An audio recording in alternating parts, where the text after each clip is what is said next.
স্বামীর সঙ্গে বিবাহ বিচ্ছেদের পর নতুন করে আলোচনায় দুবাইয়ের রাজকুমারী শেখ মাহরা বিনতে মোহাম্মদ বিন রশিদ আল মাকতুম।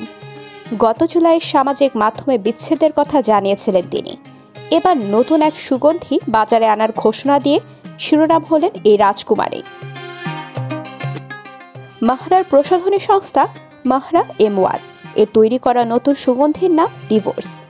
এখনও পর্যন্ত এই সুগন্ধি বাজারে আসেনি, তবে সংস্থাটি সামাজিক মাধ্যমে জানিয়েছে শিগগিরই দুবাইয়ের বাজারে এই সুগন্ধি পাওয়া যাবে।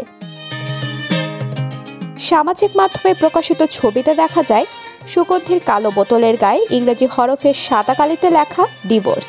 তবে সুগন্ধির গোটা প্যাকেজিং এমনই হবে কিনা সেটা অবশ্য নিশ্চিত করে কোথাও উল্লেখ করা নেই।